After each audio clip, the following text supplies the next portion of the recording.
என்னை தேடும் இறைவனே, உம்மை நாடி வருகிறேன்.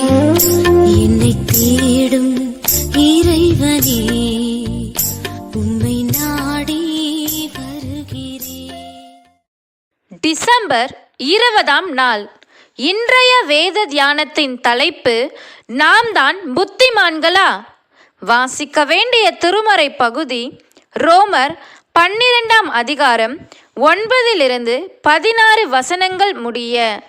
உங்களையே புத்திமான்கள் என்று எண்ணாதிருங்கள். ரோமர் 12ஆம் அதிகாரம் 16ஆம் வசனம். சில மனிதர்களுக்கு ஆவியின் வரங்களின்படி போதிக்கும் வரம் கொடுக்கப்பட்டிருக்கலாம். இன்னும் சிலருக்கு நிர்வகிக்கும் வரம் கொடுக்கப்பட்டிருக்கலாம். இந்த இரண்டுக்குமே புத்திசாலித்தனம் தேவையே. ஆனால் போதிக்கிறவன் தானே புத்திசாலி என்று நினைக்கலாமா? மனிதர்களுக்கு அருளப்படும் புத்தியோ வரங்களோ கிருபைகளோ ஆசீர்வாதங்களோ எதுவானாலும் தேவனால் அருளப்படுவதுதான். ரோமர் 12:3 பாருங்கள். பவுலடிகளார் அவருக்கு அருளப்பட்ட கிருபை என்கிறார். அருளுபவர்தான் அளவையும் தீர்மானிப்பவர்.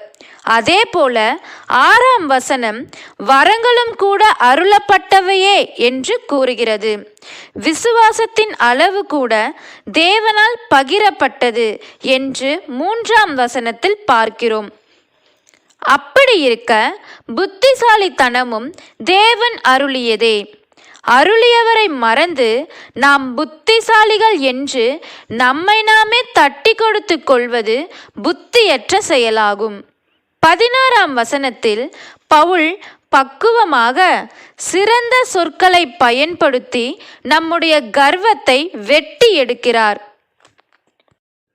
ஒருவரோடு ஒருவர் ஏக சிந்தையுள்ளவர்களாயிருங்கள். தங்களையே புத்திமான்கள் என்று எண்ணுகிறவர்கள் மற்றவர்களுடன் ஒத்து போவதில்லை, மதிப்பதில்லை.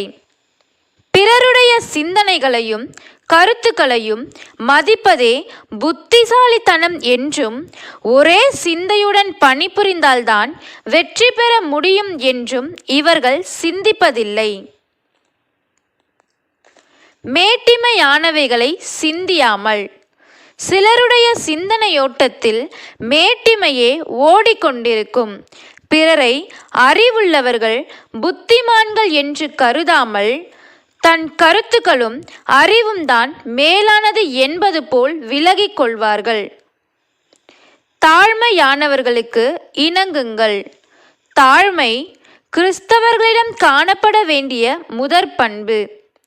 நம்மை விட பொருளாதாரத்திலோ படிப்பிலோ தாழ்ந்த நிலையில் உள்ளவர்களை மதிக்க கற்றுக்கொள்ள வேண்டும். அவர்களை உற்சாகப்படுத்தி அவர்களுக்கு இருக்கும் திறமைகளை அறிவை வளர்க்க வேண்டியது நம் பொறுப்பு. தங்களையே புத்திமான்கள் என்று எண்ணுகிறவர்கள் பெருமை உள்ளவர்கள். இவர்களைத்தான் தேவன் எதிர்த்து நிற்கிறார். தன்னைத்தான் தாழ்த்துகிறவன் உயர்த்தப்படுவான். தன்னைத்தான் தாழ்த்துகிறவன் உயர்த்தப்படுவான். ஜெபம்.